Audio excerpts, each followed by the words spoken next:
À la une de cette édition d'information, 1945-2015, le monde se souvient ce jour des effets dévastateurs de Little Boy, nom de la bombe que les Américains ont larguée le 6 août 1945 au-dessus du Japon, déclenchant l'apocalypse à Hiroshima et 3 jours plus tard à Nagasaki.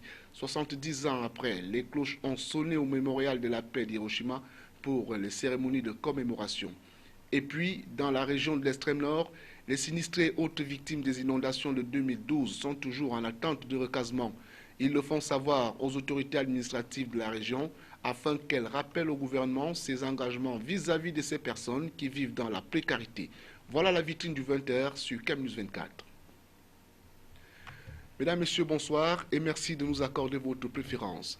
Relevons à l'ouverture de ce journal que les administrateurs de l'Agence des normes et de la qualité se sont retrouvés hier 5 août à Yaoundé au fin de mettre en application le décret du Premier ministre signé en juillet 2015 et instaurant le PKE, le programme d'évaluation de la conformité avant embarquement des marchandises. C'est le point important qui a incité la convocation de la 6e session extraordinaire du Conseil d'administration de la Nord. Les travaux étaient placés sous la conduite du PCA, Mohamedou Bayrou Fadil. Reportage. Les contrôles de qualité et la certification de conformité aux normes des marchandises à l'importation et à l'exportation visent à garantir la mise en circulation des produits de meilleure qualité, respectant les normes et assurant ainsi la santé et la sécurité des consommateurs. Il est désormais question pour la Nord, qui a pour entre autres missions de contribuer à l'élaboration et à la mise en œuvre de la politique du gouvernement dans le domaine de la normalisation et de la qualité au Cameroun, d'accomplir toute autre mission qui pourrait lui être confiée, notamment par le gouvernement, d'être en adéquation avec le décret du Premier ministre Philémon Yang. Dire que ce décret est une grande avancée pour l'Agence des normes et de la qualité, qui va maintenant se déployer sur le terrain pour pouvoir faire en sorte que le programme d'embarquement, enfin du contrôle avant embarquement de marchandises, soit réellement donc effectif. L'implantation des antennes régionales de l'Agence des normes et de la qualité dans les 10 régions du Cameroun a également occupé une place de choix lors des travaux. Question d'occuper rationnellement le terrain pour l'ensemencement de la culture des normes et de la démarche qualité au Cameroun. Vous verrez dans les jours qui viennent les antennes de Douala, les antennes de Garoua et éventuellement donc l'antenne de Kribi. Ces 3 antennes vont être opérationnelles dans le plus bref délai. À en croire le PCA de la Nord, il s'agit d'être présent sur le terrain et faire la promotion de l'agence et aussi d'être très proche des consommateurs et des acteurs économiques. La mise en œuvre du programme d'évaluation de la conformité avant embarquement des marchandises, appelant une révision de l'organigramme de la Nord, les administrateurs ont planché sur cette réforme qui vise principalement la direction de la certification et la cellule des affaires juridiques. La circulation va dans le sens de l'efficacité de l'Agence des normes et de la qualité. Vous savez, l'une de nos missions, c'est la promotion de la normalisation, même sur le terrain. Et je pense qu'aujourd'hui, la direction générale est bien outillée pour remplir cette mission. Pour le moins, les résolutions qui auront été prises au cours des travaux de cette session extraordinaire du Conseil d'administration apporteront un plus dans le quotidien de la Nord et ouvriront un nouveau cycle dans la gestion axée sur les résultats. Forum national sur les droits de l'homme, l'on en est à la promotion du dialogue et de la coopération. Aussi se propose-t-on d'offrir des possibilités de renforcement des capacités pour les défenseurs des droits de l'homme et des solutions pour l'amélioration de la situation des droits de l'homme au Cameroun. Ce sont là les principaux objectifs du Forum national sur les droits de l'homme récemment ouvert à Yaoundé. Les détails avec Salomon Fou et Joseph Ateba et Eric Tiche pour le récit. En présidant la cérémonie d'ouverture de ce forum, le président de la Commission nationale des droits de l'homme et des libertés n'aura pas fait mystère des efforts notables fournis par le Cameroun pour asseoir un état de droit. Toutefois, a-t-il poursuivi, une meilleure garantie des droits civils et politiques, des droits économiques, sociaux et culturels, ainsi que des droits reconnus aux groupes vulnérables reste un défi à relever. Parmi ces défis, on peut citer l'intensification l'intensification de la lutte contre la corruption, l'amélioration des conditions de vie des populations relativement à l'accès à l'eau, l'électricité et au logement, une meilleure protection des enfants, des femmes, des personnes handicapées et des réfugiés. Le forum est un forum, j'allais le dire, qui arrive à point nommé.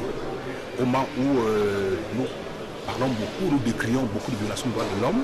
Et s'il arrive que les ministères et les différents acteurs concernés dans le domaine s'entendent ou pour une fois bien se retrouvent pour discuter des affaires relatives aux droits de l'homme, nous pensons que toute la population et même tous les citoyens camerounais en attendent beaucoup. D'abord, nous voulons savoir qu'au sortir d'ici, il y aura des résolutions qui seront prises en matière de respect véritablement des droits de l'homme et surtout de protection. Sans oublier l'aspect sensibilisation, parce que beaucoup continuent à violer ces droits parce qu'ils ne les connaissent pas. La méthodologie des activités du forum telle que concoctée par le comité d'organisation constitué par le ministère de la Justice, le ministre des Relations extérieures, la Commission nationale des droits de l'homme et des libertés et le réseau camerounais des organisations des droits de l'homme porte sur des travaux en atelier, des consultations juridiques et des expositions assorties de plénières de restitution et d'adoption. Le terrorisme et le respect des droits de l'homme, le Parlement des droits humains, les médias et les droits humains, les élections et les droits de l'homme, la lutte contre la corruption, etc. L'implication de la dynamique mondiale des jeunes dans ce forum, d'abord c'est vrai que les organisateurs nous offrent l'espace pour exposer cette caravane, pour que les visiteurs et les participants du forum sur les droits de l'homme en fait puissent voir cette exposition. Et puis DMJ aussi est panéliste, est présent au forum en tant que panéliste, pour exposer sa vision sur la promotion des droits humains. Dans la suite du journal, la commune d'arrondissement de Douala 5e a son nouveau maire. Sa Majesté Banda Gustave a été portée à ce poste le 5 août 2015 au cours d'un conseil municipal extraordinaire présidé par le préfet du département du Vouri, Nassiré Paul Beya. Un plébiscite qui fait de Sa Majesté Banda Gustave le successeur légal de Françoise Foning, décédé au mois de janvier 2015. Benoît Ndogmo et Apollinaire Zobenbon. Comme l'on se serait attendu, l'élection de Sa Majesté Banda Gustave comme maire de la commune d'arrondissement de Douala 5e est passée comme une lettre à la poste. Seul candidat investi par le groupe municipal RDPC pour succéder à Françoise Foning, le nouveau maire n'avait en face de lui aucun candidat de l'opposition. C'est donc tout naturellement qu'il a remporté cette élection haut la main en raflant les 59 voix de l'ensemble des conseillers municipaux. Je dis merci à l'ensemble du conseil municipal qui m'a fait confiance. Je dis merci à mon parti, le RDPC, qui a une fois de plus démontré que nous sommes un parti ouvert parce que c'est après une compétition que j'ai été élu pour que je représente mon parti à cette élection.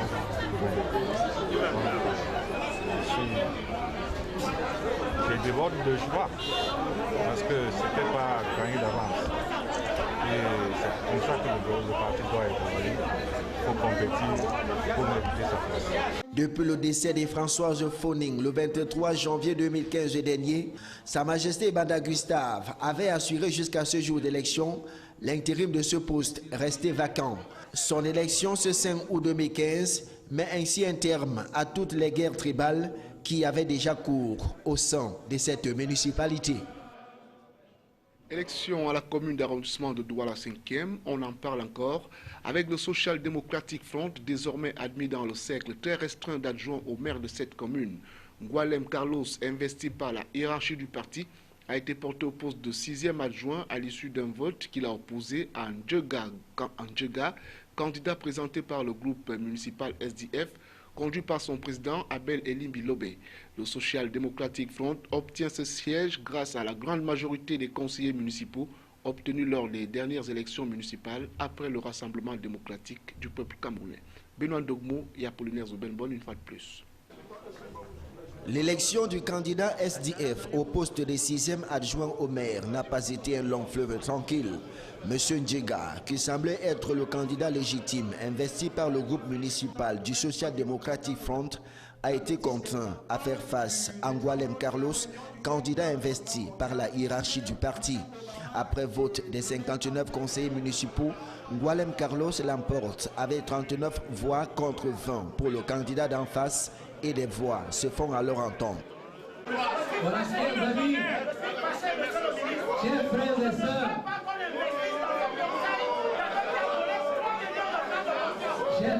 sœurs, nous rentrons à Yaoundé. Cette autre situation vécue au cours de cette élection demande à suffire que les guerres de positionnement observées ces derniers mois au sein du parti de la balance sont loin d'être terminées.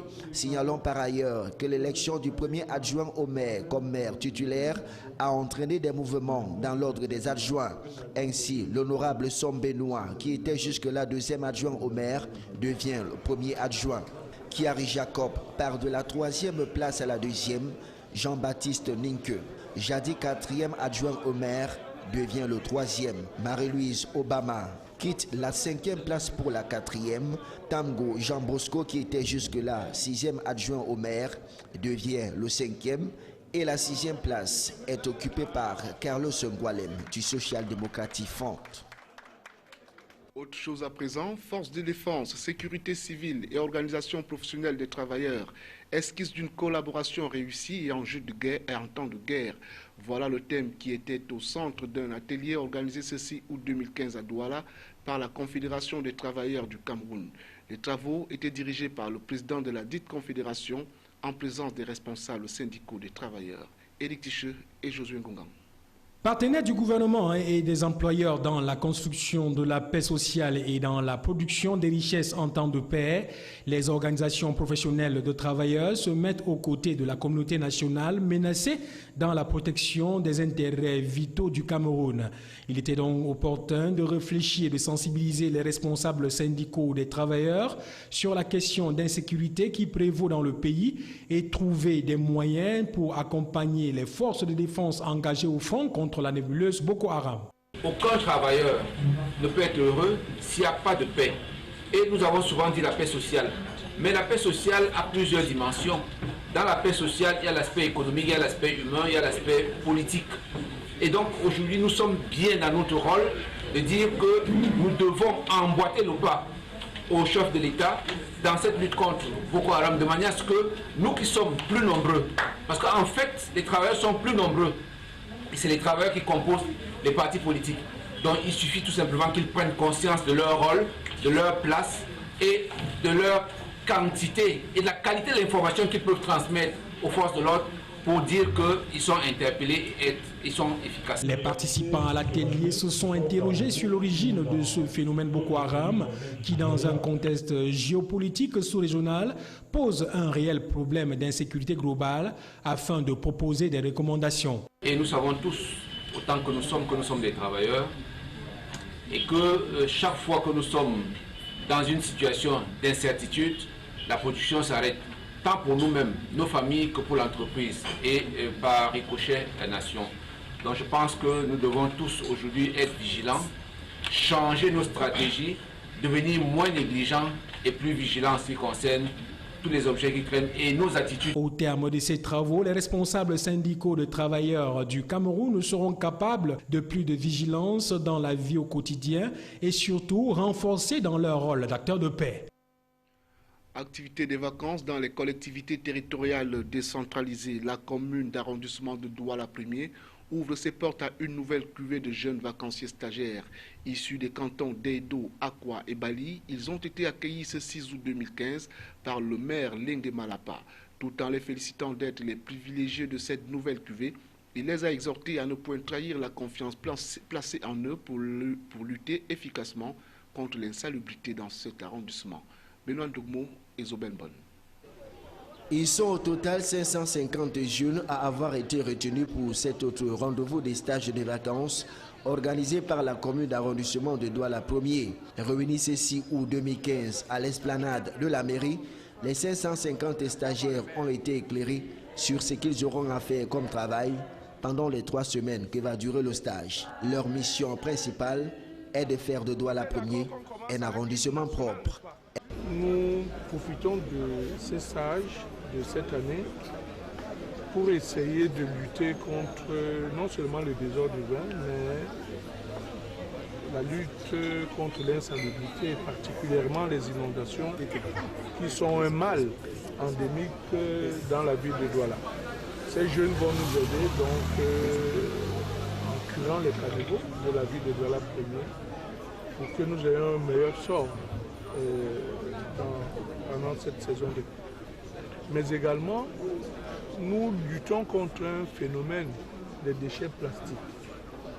Et nous avons axé les stages de cette année, comme ceux de l'année dernière, à travailler avec des partenaires pour que nous éradiquions ce déchet plastique dont nous savons qu'il est particulièrement nuisible. Pour le maire Lengue Malapa, il est question d'occuper ces jeunes en cette période de vacances afin de les mettre à l'abri de nombreux maux, parmi lesquels le vice, la nuit et le besoin. Les stagiaires seront accompagnés dans leurs tâches quotidiennes par un groupe d'encadreurs mis à leur disposition par les bons soins de la municipalité. À la fin du stage, ils recevront chacun une enveloppe en guise de rémunération, ceci afin de mieux préparer la prochaine rentrée scolaire. Rendons-nous à présent dans la région de l'extrême nord où les sinistrés et autres victimes des inondations de 2012 attendent toujours la construction des logements promis par le gouvernement 3 ans après. Ils mènent en collaboration avec l'association des jeunes solidaires pour le développement durable un plaidoyer auprès des autorités administratives de la région afin qu'elles rappellent au gouvernement ses engagements vis-à-vis de ces personnes qui vivent dans la précarité. Célestin Tabouli. La région de l'extrême nord a essuyé en 2012 de graves inondations ayant causé au passage d'importants dégâts matériels et un afflux massif de populations évalué à des dizaines de milliers de sans-abri. Au cours de sa visite humanitaire à Guirividic au chevet des victimes, le chef de l'État a promis le recasement sur des sites définitifs des sinistrés assortis de logements décents suivis de leur accès aux services sociaux de base tels que les écoles, les structures sanitaires, les points d'eau et bien d'autres commodités.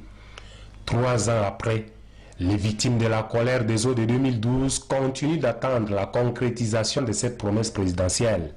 Soucieuse de la situation de ces sinistrés presque abandonnés à leur propre sort, l'association des jeunes solidaires pour le développement durable, en abrégé AGESO, a mené un plaidoyer auprès des autorités administratives.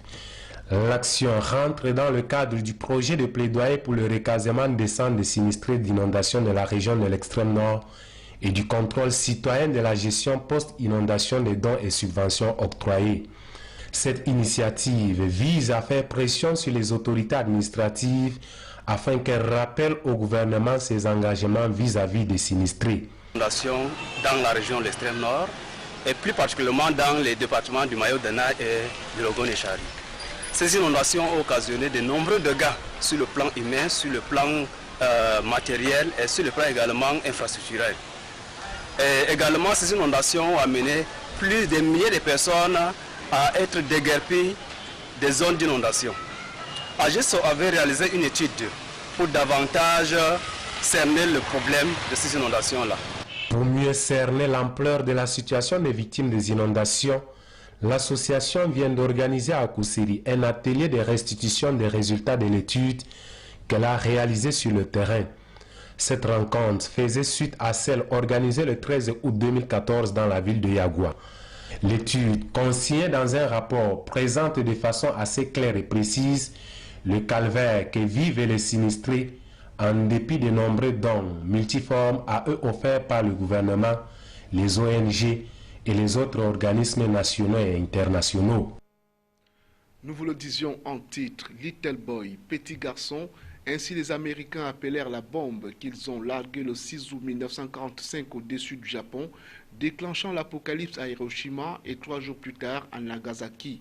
70 ans après, à 8h15 précise, heure où la première bombe atomique au monde a explosé, Les cloches ont sonné au mémorial de la paix d'Hiroshima pour les cérémonies de commémoration. La note d'histoire dans cet élément de la rédaction. Quand la bombe atomique larguée par le bombardier B-29 Enola Gay, volant à haute altitude, explose à 600 mètres du sol au-dessus d'Hiroshima, ces 300 000 habitants sont percutés par l'équivalent de 16 kilotonnes de TNT. La boule de feu déclenchée par la bombe nucléaire Little Boy dégage 1 million de degrés Celsius. Au sol, la température atteint les 4000 degrés. Des êtres humains, hommes, femmes et enfants, 75 000 au total, périrent au moment même de l'impact et 50 000 autres sont morts dans les mois qui ont suivi. 70 ans après ce jour d'apocalypse, les survivants sont toujours hantés par ces corps carbonisés, vitrifiés, ces visages boursouflés, ces lambeaux de peau qui se détachaient des membres, et puis cette douleur indicible dont les ondes frappent encore ceux qui ont vécu cette terreur. À Nagasaki, frappé à son tour le 9 août 1945 par une bombe au plutonium encore plus puissante que celle d'Hiroshima, ce sont 74 000 personnes qui sont tuées. Pour les deux frappes nucléaires américaines des 6 et 9 août 1945 au Japon, le chiffre de 250 000 morts est généralement retenu. Ces deux bombes nucléaires, les premières de l'histoire et les dernières à être utilisées lors d'un conflit, portent un coup fatal à l'Empire du Soleil Levant, déjà à bout de souffle. Le 15 août, l'empereur Hirohito annonce la reddition du Japon aux Alliés, mettant ainsi fin à la Seconde Guerre mondiale. Les cicatrices laissées dans l'histoire japonaise par ces attaques nucléaires sont encore vives. Les opposants japonais au nucléaire ont vu leur énergie encore décuplée après la catastrophe de Fukushima le 11 mars 2011. Leur détermination contre l'utilisation de l'atome s'est encore exprimée lors des cérémonies de commémoration de ce 6 août 2015 au mémorial de la paix d'Hiroshima. Leur combat est loin d'être fini. Persuadés que les humains sont incapables de contrôler l'énergie nucléaire, ces militants antinucléaires s'opposent à la relance de quelques 50 centrales nucléaires stoppées au lendemain de la catastrophe de 2011. Une supplique que refuse d'entendre le Premier ministre Shinzo Abe. Il a en effet choisi la date du 10 août prochain pour remettre en marche la centrale de Sendai. La cloche d'Hiroshima a beau rappeler aux vivants tous ces morts, certains n'entendent pas. Cette édition d'information s'achève bientôt, mais avant, voici l'essentiel à retenir. 1945-2015, le monde s'est souvenu ce jour des effets dévastateurs de Little Boy, nom de la bombe que les Américains ont larguée le 6 août 1945 au-dessus du Japon, déclenchant l'apocalypse à Hiroshima et 3 jours plus tard à Nagasaki. Et puis dans la région de l'extrême nord, les sinistrés autres victimes des inondations de 2012 sont toujours en attente de recasement. Ils le font savoir aux autorités administratives de la région afin qu'elles rappellent au gouvernement ses engagements vis-à-vis de ces personnes qui vivent dans la précarité. Retrouvez l'actualité mondiale en continu aux adresses www.camnews24.net et en tapant sur YouTube CamNews24 2015. Bonsoir.